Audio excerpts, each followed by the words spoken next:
Corps,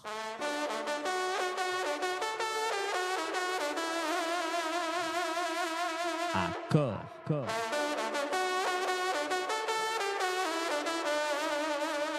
à corps. Et aujourd'hui, pour ce corps à corps, en exclusivité, nous sommes avec Karl Zero. Bonjour Karl Zero. Bonjour Clémence, ça va? Ouais, très bien, et merci beaucoup d'être avec nous. Vous êtes, je le rappelle, on se vous voit, je vous tutoie, enfin c'est toujours une fois sur deux, journaliste, fondateur de la revue L'Envers des Affaires et de la plateforme Karl Zero TV. Et d'ailleurs, on va parler de L'Envers des Affaires tout à l'heure, le 10e numéro qui va sortir. Aujourd'hui, pour commencer, le grand sujet qui nous réunit, qui attire, je pense aussi, beaucoup de personnes qui attendent des réponses, c'est évidemment ce film Sound of Freedom qui sort demain en salle, jeudi, donc ce 15 novembre, et qui raconte une histoire vraie, celle d'un agent fédéral américain qui se lance dans une opération de sauvetage, d'ailleurs au péril de sa vie, pour libérer des centaines d'enfants prisonniers. Prisonniers de quoi? De trafiquants sexuels, qui est quand même l'un de vos sujets majeurs, Karl Zero, depuis le début.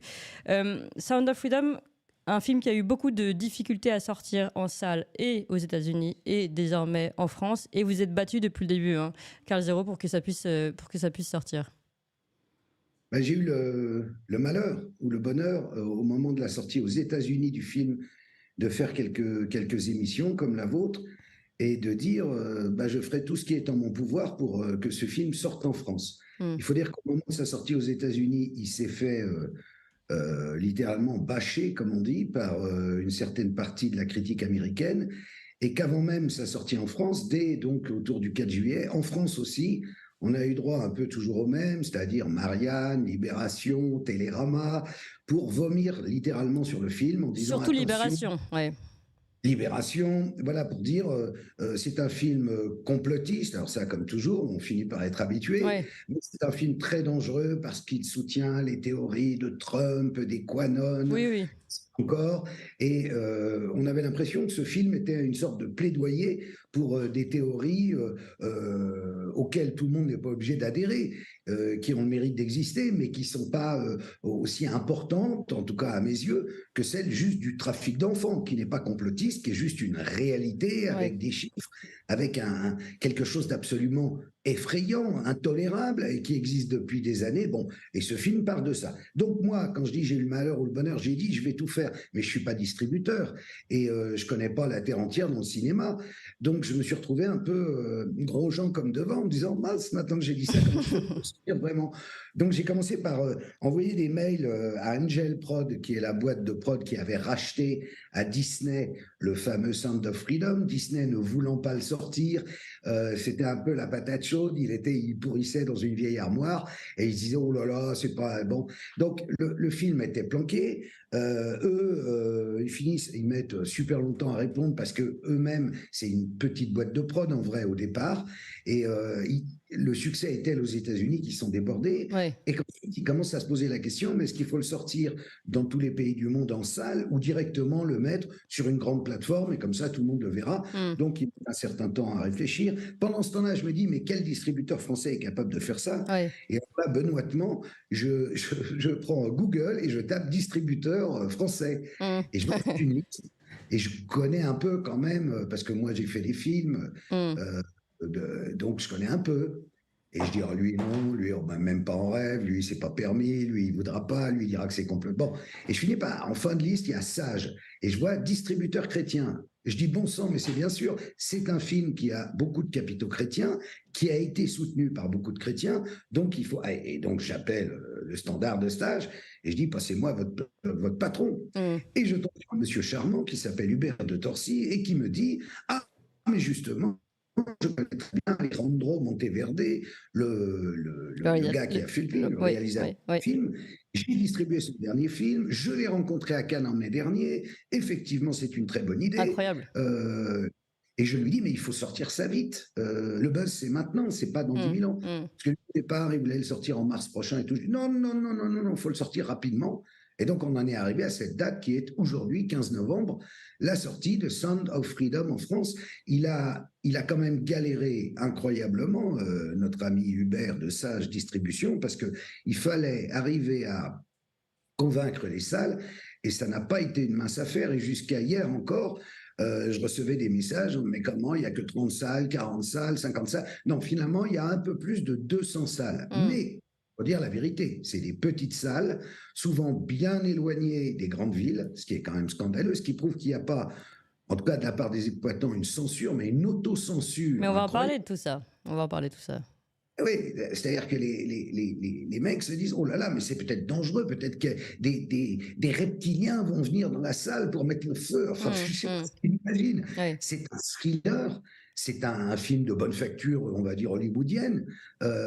C'est pas un film où il y a des séquences horribles, il se passe rien d'horrible. Tout à fait, oui. Oui. C'est un film qui peut être suivi comme un thriller, qui est présentable. D'ailleurs, je vous propose qu'on regarde rapidement la bande-annonce de ce film pour que les gens aussi, avant d'aller... Voilà, ça donne une idée, on voit bien que c'est pas agressif, c'est pas sanguinolent, et c'est pas non plus complotiste, mais ça, évidemment, on va y revenir justement sur cette censure, voire cette autocensure. Mais d'abord, regardons rapidement la bande-annonce. You've been at this for 12 years. Why are you doing it? Because God's children are not for sale. This job tears you to pieces. You go and rescue those kids. Hear that? That's the sound of freedom.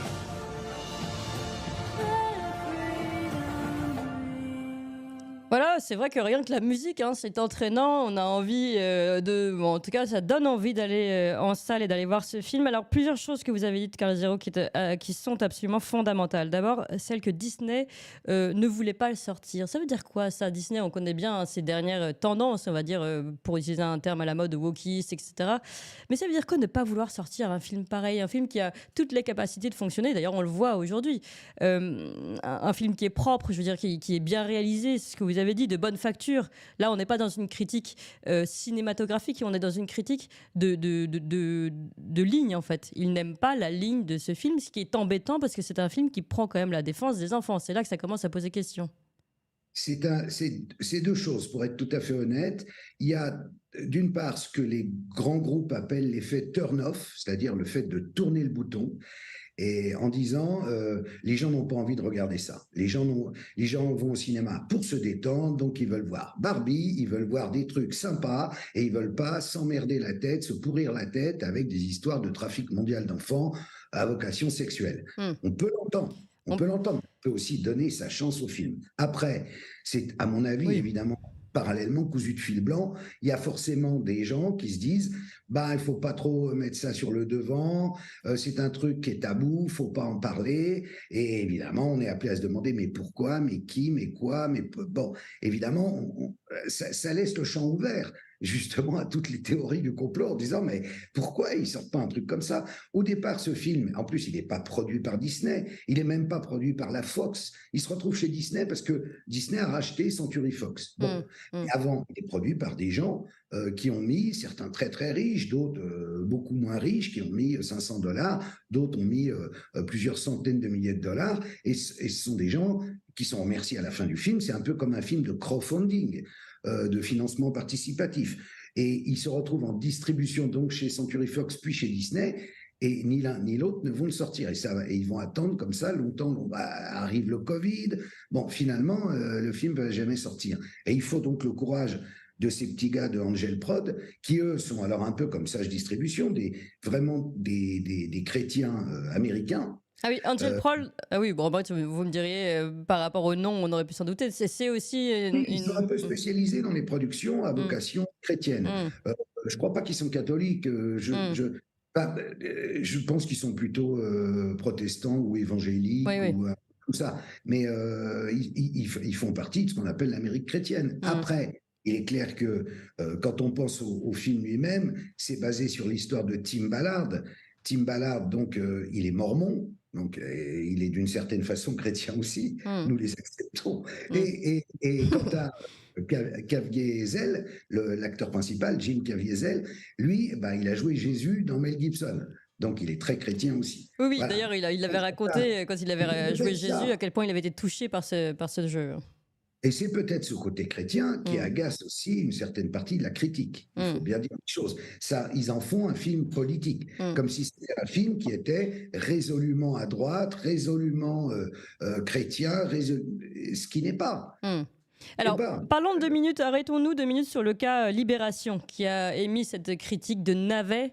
Donc navet, là, alors qu'on dit que on peut ne pas aimer, mais bon, ça reste un film de bonne facture, bien fait, bien construit, un thriller qui a le temps, voilà. Donc un navet complotiste et après toutes les théories du complot qu'ils peuvent ajouter derrière pour critiquer ce film. Intéressant évidemment quand on connaît Libération et les prise de position de Libération depuis le début. Hein. Alors, je dirais pas forcément en faveur du trafic sexuel, mais au moins en faveur d'une liberté sexuelle, d'un échange sexuel entre adultes et enfants, donc d'une forme de pédophilie. Tout le monde a en mémoire cette fameuse, je ne sais pas si c'était la une ou une page intérieure, Oui. cet enfant qui faisait une fellation à un adulte, à l'époque où Libé, fin des années 70, début 80, revendiquait le droit à une sexualité pour les enfants. Mm. Donc, venant d'eux, même si depuis, ils ont peut-être, c'est plus Serge Julie, c'est Monsieur Drahi, mais enfin, malgré tout, même s'il y a eu une évolution, il faut quand même pas déconner. Il faut pas venir nous expliquer que ce film est scandaleux et que c'est un navet, alors qu'ils ont soutenu et qu'à la première occasion, ils seront prêts à ressoutenir des gens comme ça. Si vous prenez Matzneff, ils étaient des soutiens inconditionnels, enfin, et ainsi de suite. Donc, il y a un lourd passif avec Libération. Il faut être sérieux 2 minutes. Là, on parle quand même d'enfants. Il s'agit quand même de 2 millions d'enfants dans le monde. Oui. Alors, c'est pas uniquement pour à vocation sexuelle, je dirais. C'est aussi pour le trafic d'organes. C'est aussi pour le travail forcé, mais c'est quand même 2 millions d'enfants. Et c'est une mafia en réalité. Alors là, on va en venir à l'enquête qu'on a fait pour l'envers des affaires. On va y parler. On va en parler justement. C'est tenu par une véritable mafia qui est la deuxième économie parallèle après la drogue. On parle de 1500 milliards de dollars. C'est quand même beaucoup d'argent. Oui. Alors, je vous propose justement, vous avez votre nouveau numéro de l'envers des affaires qui sort, le 10e numéro, c'est ce qu'on disait tout à l'heure. Voilà, on voit la couverture. Je vous propose, nous, qu'on regarde justement votre présentation, Carl Zero, à ce sujet rapidement en vidéo. On regarde ça. L'envers des affaires, numéro 10, est en kiosque. Et vous ne pouvez pas le louper. Ces yeux d'enfant qui vous regardent, ce sont ceux de 2 millions de gosses, qui sont enlevés chaque année dans le monde sans que personne ne s'en soucie. Ils sont exploités sexuellement, forcés à travailler, on prélève leurs organes. C'est sûr, être confronté à une telle horreur, ça nous dérange dans notre petit confort. Que ce trafic rapporte 1500 milliards de dollars, que ce soit la deuxième économie parallèle après la drogue, ça reste des chiffres. Et puis on entend souvent, wow, c'est loin, en Amérique latine, en Asie du Sud-Est ou en Haïti. Mais si je vous dis que ça se passe chez nous, qu'on enlève des enfants en Europe de l'Est, en Ukraine, et qu'on les retrouve ensuite chez nous, là, vous allez peut-être vous réveiller. Il est temps que chacun en prenne conscience. On ne peut plus fermer les yeux sur une telle ignominie. Le fléau est mondial, tous les moyens doivent être mis en œuvre pour en finir. C'est pour cela que nous faisons l'envers des affaires et que nous consacrons notre une au trafic d'enfants, afin que personne ne puisse dire qu'il ne savait pas. L'envers des affaires numéro 10, en kiosque et en digital. Ouais, Carl Zero, quand on voit ces images que vous mettez dans cette présentation, ça fait froid dans le dos. Autant on peut dire que Sound of Freedom reste regardable, ça peut être vu comme un thriller, autant là, on voit des enlèvements d'enfants. Et évidemment, on se demande si ces enfants-là, après, ont pu être sauvés. Ça, je ne sais pas si vous avez vous-même la réponse, mais c'est absolument affreux. Dans certains des cas présentés, oui, dans d'autres, non. Ce sont des images de caméras de vidéosurveillance. Ça arrive constamment. Et comme je le dis dans la petite bande-annonce là, de l'envers des affaires, ça arrive, y compris en Europe, bien entendu. Oui. Donc, il y a un nombre incalculable d'organisations humanitaires et mondiales qui sont censées prendre en charge ce dossier. L'ONU, l'UNESCO, l'Organisation internationale du travail, par rapport au travail des enfants, etc. Et ils nous pondent des notes, des colloques, des grands documents. Ils nous filent des statistiques. mais on n'a pas le sentiment qu'ils interviennent réellement. C'est-à-dire que, une fois de plus, c'est un peu comme le problème de la pédocriminalité en France. On a toujours le sentiment qu'ils sont au courant, mais qu'ils ne font rien. Et donc, comme j'aime à le dire, si c'est pas nous, si c'est pas notre génération ou notre, enfin, on va dire 2023 qui change ça, je comprends pas à quoi on sert. Donc, c'est pour ça que je me permets d'ouvrir un peu ma gueule de temps en temps. Ouais, et Carl Zero, justement, vous aviez ouvert votre gueule aussi avant les élections présidentielles en essayant de mettre ce sujet, finalement que chaque candidat s'empare du sujet. Quel était le résultat au final? Est-ce que vous sentez que ça a eu une répercussion? Est-ce que vous avez eu une écoute ou pas du tout? Oui, on a eu une écoute de certains candidats. Je dois reconnaître que Marine Le Pen était sans doute la meilleure, alors que moi, comme vous le savez sans doute, pas du tout. On connaît, on se rappellera, enfin en tout cas, je renvoie les auditeurs qui ne se rappellent pas à vos propos sur Jean-Marie Le Pen. D'ailleurs, je crois que vous refusiez d'être en plateau avec lui à l'époque. J'ai jamais fait un seul plateau avec lui, j'ai jamais accepté de lui donner la parole. On s'est fait un nombre incalculable de procès. Je ne peux pas être soupçonné d'extrême droite. Mais là, je reconnais, parce que je suis honnête, que contrairement à Zemmour, qui ne s'est même pas présenté puisqu'il était candidat, donc il aurait dû en parler lui aussi, il a dit « Ah, ça ne fait pas partie de mes préoccupations ». Et on a vu par la suite que lorsque la petite Lola a été assassinée, alors là, ça faisait partie de ses préoccupations, qui tentaient de récupérer le coup politiquement, ce qui n'était pas honorable. Donc je reviens sur Marine Le Pen. Là, elle a été mais je dirais que Anne Hidalgo, alors peut-être ça vous fera sourire, mais Anne Hidalgo, qui était candidate aussi, avait aussi des réponses. Donc il y en a certains qui écoutent, et qui réfléchissent et qui sont d'accord avec certaines des propositions qu'on formulait et d'autres moins.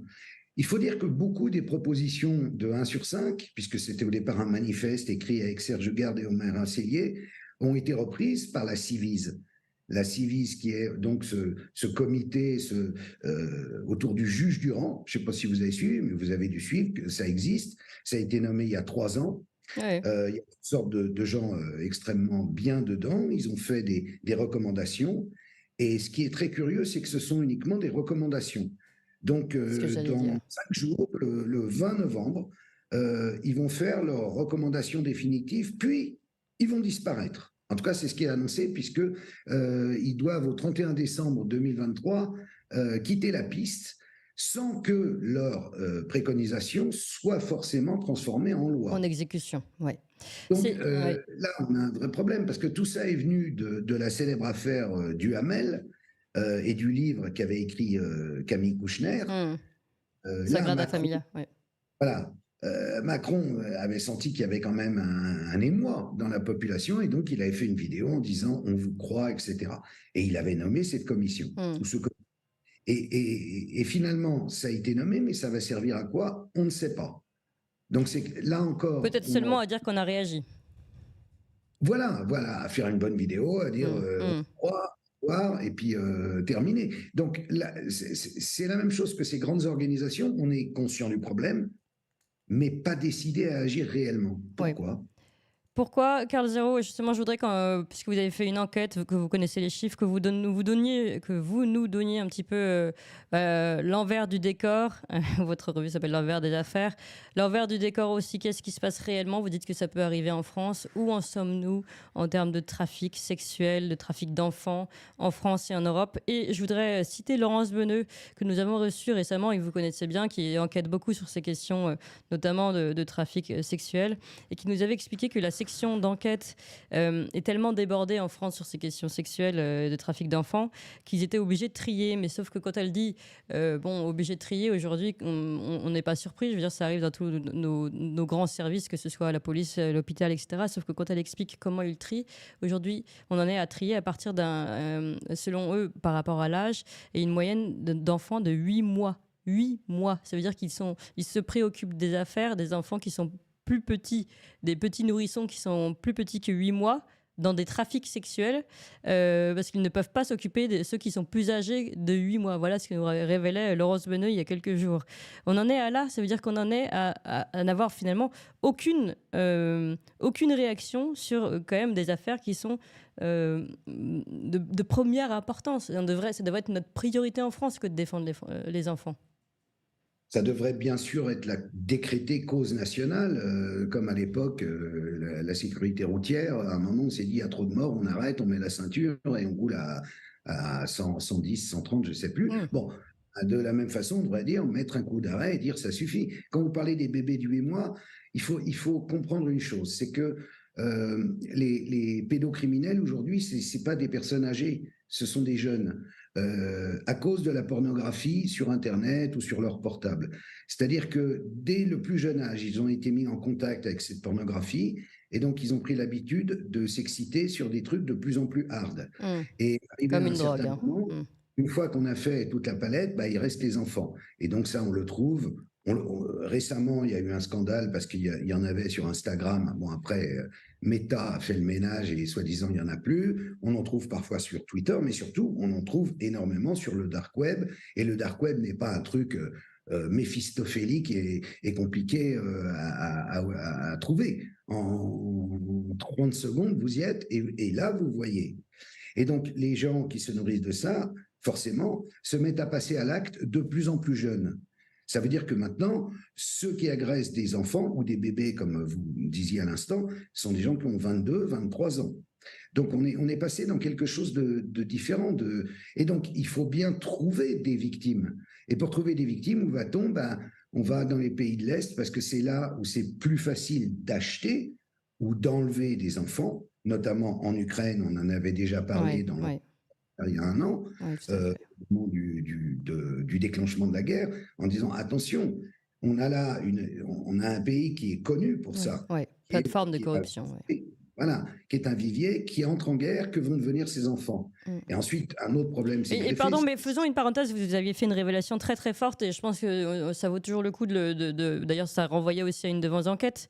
Vous aviez reçu quelqu'un qui s'occupait justement de la gestion des enfants quand ils se retrouvaient seuls parce que le papa était parti à l'armée et tout ça. Et puis en fait, elle disait il y a une grande part de disparition de ces enfants. Est-ce que vous pouvez nous raconter ça rapidement ? Oui, c'est une dame qui était en charge justement de la protection de l'enfance en Ukraine et qui du jour au lendemain avait été mise à pied.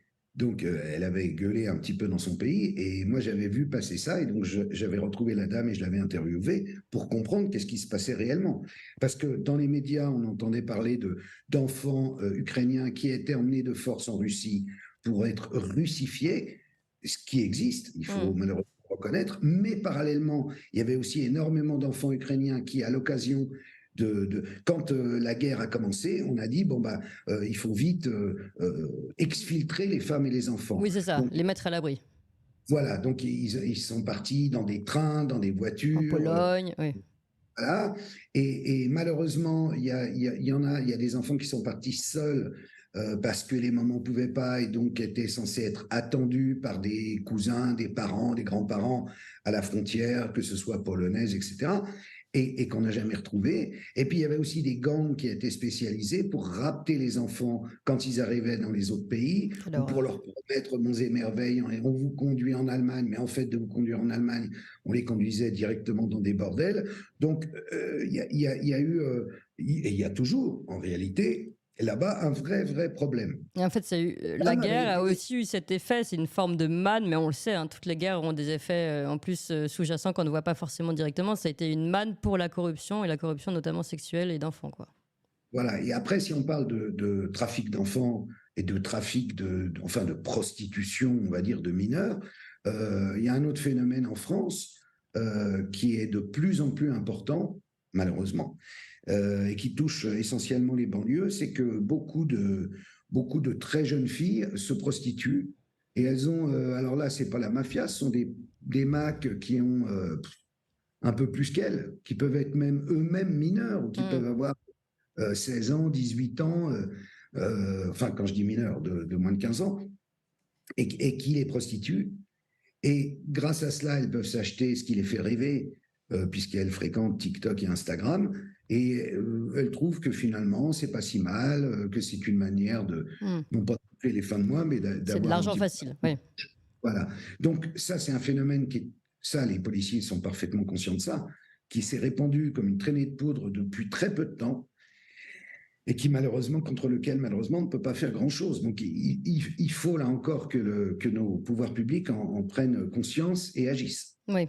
Alors là, vous nous avez cité ces jeunes filles qui se mettent finalement à la prostitution, ces très jeunes personnes, hommes et femmes, qui sont sur les réseaux sociaux et donc finalement, comme une drogue dure, ont besoin d'aller toujours plus loin dans la pédocriminalité. Mais il y a aussi, c'est aussi votre enquête et des enquêtes que vous menez depuis toujours, des trafics avec des réseaux plus considérables, plus importants. On parle et on a reparlé ici récemment de l'affaire Epstein, pour laquelle il y a encore quelques actualités, mais malheureusement, toujours pas de condamnation. C'est aussi ça, hein, l'un de vos combats, c'est de faire reconnaître le fait qu'il existe des réseaux et des trafics d'enfants, et en France notamment. Oui, mais je vais dire que là, peut-être on a obtenu quelques victoires, parce qu'avant, on va dire jusqu'à il y a 1 an à peu près, parler de réseau pédocriminel, c'était un fantasme. Oui, de complotistes. Oui. Ah, voilà, c'est complotiste. Bon, maintenant, je constate, même chez certains fact-checkers, les fameux fact-checkers, que oui, même commencent à parler de réseau pédocriminel. Oui. C'est bien la preuve que nos idées, le fait de reconnaître que ça existe, déjà, là, peut-être on a gagné. Après, ils ont tendance à dire, oui, mais essentiellement, c'est l'inceste. Dans 80% des cas, sans doute, c'est l'inceste. Mais qui dit inceste dit aussi réseau. Parce que quelqu'un qui viole sa gamine, il va avoir tendance à faire des vidéos et à les échanger avec d'autres personnes, et on rentre dans un réseau. Oui, échanger sa gamine, on a vu l'histoire du magistrat, etc. Oui. Voilà, le cyber a quand même changé considérablement les choses. Alors aujourd'hui, vous disiez justement, j'aimerais bien que vous nous redonniez des chiffres, enfin en tout cas, oui c'est ça, qu'on ait une vision de ce qui se passe vraiment en France et en Europe, puisque vous nous expliquiez que ça se passait, contrairement à ce qu'on pense, on se dit toujours que c'est loin, c'est pas chez nous.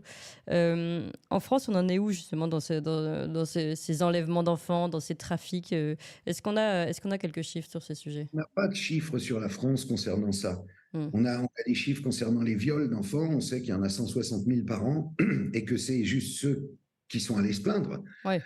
Donc, ça veut dire que c'est sans doute beaucoup plus. Oui. Mais sur la disparition, sur le trafic d'enfants en France, on n'a pas de chiffres. On a des chiffres parce qu'au fond, chacun travaille dans son coin et les chiffres sont jamais mis ensemble. Et donc, on n'arrive pas à savoir réellement. On sait que globalement, sur le monde, ça représente 2 millions d'enfants. On sait précisément pour l'Ukraine, on parlait de l'Ukraine, si c'est 5 000, si c'est 50 000, ça on ne sait pas du tout.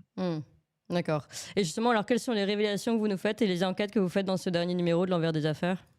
On est allé dans les différents pays incriminés, les plus incriminés, on va dire, actuellement, c'est-à-dire les pays d'Amérique latine, à commencer par le Mexique. De l'autre côté, on est allé en Bulgarie, qui est une plaque tournante. Il y a la Roumanie également où on est allé. Et puis, on a terminé en France, où il y a comment ça s'appelle, Caritas, qui fait un très très bon travail là-dessus, sur la traite des enfants et la traite des bébés. J'ai oublié de dire que dans la traite des bébés, il y a aussi le problème évidemment des adoptions sauvages, c'est-à-dire les gens qui veulent absolument avoir un enfant et qui sont peu regardants sur la provenance de l'enfant. Ah oui, d'accord, dans ce sens-là, d'accord. Mais c'est pas forcément. Est-ce que ça existe aussi des adoptions, mais qui servent finalement à un trafic? C'est-à-dire on adopte dans ce sens-là. Oui. Oui. Bien sûr. Des pseudo-adoptions à caractère pédocriminel. Oui, ça existe aussi. Il y a les deux. Il y a les personnes en manque de bébé, en manque d'amour, et ils ont du mal à trouver un enfant et ils finissent par l'acheter. Et puis, il y a les personnes moins bien intentionnées qui sont pas là pour rendre l'enfant heureux. Et là, dans ce cas-là, on est plus dans les réseaux. Il y a un film que j'ai mis en ligne, un film polonais que j'ai mis en ligne sur ma chaîne. Carl Zero TV. Alors, petit rappel sur Carl Zero TV, sur la chaîne, et le fait que justement, ça permet de mettre en ligne des films qui ont souvent été produits, même parfois par des productions publiques. Mais étrangement, peut-être que ces films dérangent, on ne les retrouve nulle part, ils ne sont plus dans les archives. Oui, c'est en fait le but, c'est de montrer qu'il y a en vérité énormément de productions autour de ça, mais que pour les retrouver, c'est vrai que c'est hyper compliqué. Il faut surfer pendant des heures et on va les trouver dans une autre langue. Mm. Donc, le but, c'est d'identifier toutes ces productions qui dénoncent la pédocriminalité et de les mettre dans un endroit précis et de les traduire.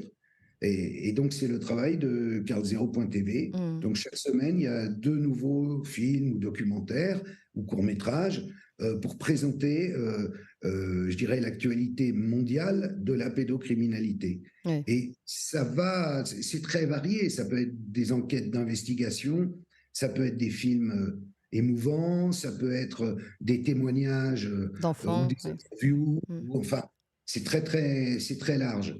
Et je dirais que, bon, quand j'ai lancé ça, je me disais, bon, je ne sais pas si je trouverai un grand public là-dessus. En même temps, bon, bah, c'est pas pour faire de l'argent, hein, sinon on fait Netflix ou Amazon. Bien sûr. Mais on a trouvé quand même, là, on a 6000 abonnés, donc c'est pas mal et ça permet de clearer les films. D'abord, clearer, ce qu'on appelle clearer, ça veut dire savoir qui a les droits. Mm. Ensuite, de les acheter aux ayants droit pour une diffusion sur 3 mois, 6 mois, 1 an, et ensuite de les traduire et de les diffuser. Voilà. Oui, et d'avoir une source générale où on puisse retrouver toutes les informations sur ce sujet pour des personnes qui voudraient, par exemple, travailler sur ce sujet ou au moins se rendre compte de la réalité. Et donc, vous disiez, vous avez posté un livre, enfin, vous avez un film, pardon, sur cette plateforme récemment. Vous commenciez à citer un Qui film. s'appelle Eyes of the Devil, Les yeux du diable, qui est un film, un documentaire polonais, et donc qui concerne justement les bébés. Le réalisateur, qui est en même temps journaliste, se donne pour mission de convaincre une femme qui est enceinte presque à terme de ne pas vendre son enfant à un réseau. Et ce qui est très intéressant, c'est qu'il rencontre le réseau aussi, et que les gens du réseau, alors ils sont floutés, mais ils lui expliquent ce qui va advenir de l'enfant. Voilà. Et l'enfant, en fait, va être d'abord dans un réseau sexuel. Donc, il parle clairement de bordel de bébé. J'ignorais que ça existait. Ça se déroule en Allemagne. Et après, au bout de quelques années, quand il est un petit peu plus grand, le bébé, donc devenu un enfant, va être utilisé pour ses organes. Ça veut dire lui prélever des organes. Il va te tuer donc. Et finalement, il sera tué. Voilà. Ouais, on lui prélève les organes vivants et après il est tué. Ouais. Alors là, c'est beaucoup plus dur que Sound of Freedom parce qu'on est dans le réel.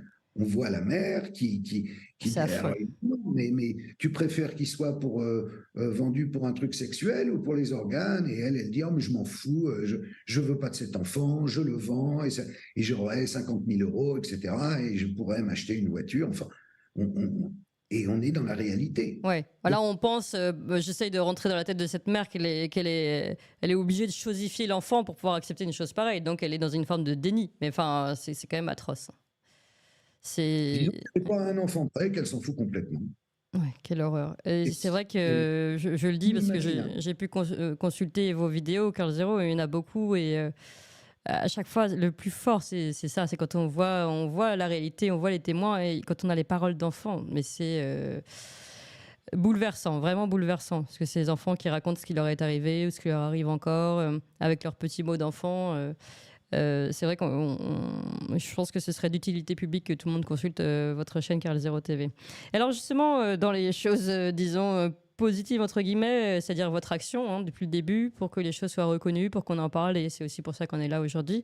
Vous tentez de réunir également, enfin vous tentez, non, vous le faites, un collectif d'avocats toujours pour défendre ces familles et ces enfants en danger. Oui, c'est-à-dire ce qui s'est passé, c'est que depuis que j'ai épousé cette cause, je dirais à temps plein, je me suis retrouvé confronté à beaucoup de demandes d'appel au secours, de mamans, bien souvent dans des affaires d'inceste, parfois dans des affaires de réseau, où il faut agir. Et quand on dit agir, ça veut dire les défendre. Oui, alors parce que souvent, pardon, je remets une petite parenthèse dans ce que vous expliquez. Souvent, et on l'avait déjà traité avec vous, et d'ailleurs avec Laurence Bonnet aussi, on a ce cas d'une maman qui lance, c'est souvent la maman, bon, ça peut être l'inverse, ça peut être le père, mais c'est plus souvent la maman qui lance l'alerte en disant attention, mes enfants sont impliqués, enfin sont mis dans un trafic d'enfants par le père. Elle va en justice et finalement, le père continue d'avoir un droit de visite, continue, et même parfois la mère est retirée, enfin est éloignée de l'enfant parce que, alors je sais plus ce que c'est le terme juridique pour dire que la mère a trop d'influence sur l'enfant, mais voilà. Donc finalement, il faut de très bons avocats pour pouvoir défendre ces cas-là. Voilà, exactement. C'est-à-dire que la mère, bien souvent, peut se retrouver obligée de fuir avec l'enfant à l'étranger ou peut se retrouver en prison carrément. On Ouais, a plusieurs ouais. cas comme ça. On pense à Priscilla Majani et j'ai interviewé d'ailleurs sur ma chaîne plusieurs de ces mères désenfantées, comme on dit, qui ont été mal défendues ou n'ont pas été défendues. Il faut se rendre compte que souvent, le vivier, ce sont des gens qui n'ont pas de connaissances particulières juridiques, qui n'ont pas de relations, qui n'ont pas d'argent et dont les enfants sont comme ça, soit placés à l'ASE et Ouais. malheureusement, alors qu'elles ont été abusées dans leur famille et il va se trouver qu'elles vont être abusées à nouveau par d'autres enfants Oui. dans le cadre d'un foyer ou par des personnes qui sont familles d'accueil et qui sont peu recommandables parce Ouais. que faut pas oublier que les personnes qui reçoivent des enfants ne sont visitées que tous les 26 mois en moyenne Mm. par les services sociaux. Donc c'est quand même très très peu. Oui, puis bon, c'est pas parce qu'ils sont visités une fois par tous les 26 mois Non, mais que la visite va être. Ils peuvent être parfaits lors de la visite, hein. bien sûr, et d'autant que les visites sont prévues à l'avance. Oui, oui. Les visites ne sont pas impromptues, elles Mm. n'arrivent pas comme ça. Mm. Donc l'enfant, généralement, il n'est pas là, il est à la piscine, etc. Bon, enfin, on pourrait développer longuement comme ça. Donc, fort de toutes ces histoires, de tous ces appels, je me suis dit, il faudrait faire quelque chose. Et c'est là que j'ai été contacté cet été par une avocate dont c'est pas du tout le métier, elle est dans l'immobilier, mais qui m'avait vu dans une émission en train de dire c'est à nous de changer ça. Et elle s'est dit il a raison, il faut changer ça. Et elle m'a dit voulez-vous que je crée un collectif? Je lui ai dit mais vous tombez du ciel, madame, créons un collectif. Mm. On va créer ce collectif. Aujourd'hui, on a 32 avocats répartis sur toute la France. Et on voudrait arriver à une cinquantaine. Mais je Mm. pense que d'autres encore, même en nous entendant là, vont se dire ah ben oui, il a raison. Bien Alors, sûr. il faut être soit pénaliste, soit spécialisé dans le droit à la famille. Évidemment, avoir déjà traité ce genre d'affaires. Et nous, ce qu'on veut être, c'est l'interface, la force de réaction rapide. Mm. Le fait que quand vous avez un problème, votre enfant est violé, vous ne savez pas à qui vous confier, vous ne savez pas à qui faire appel, eh ben, on a créé donc une asso, Justice pour l'enfance.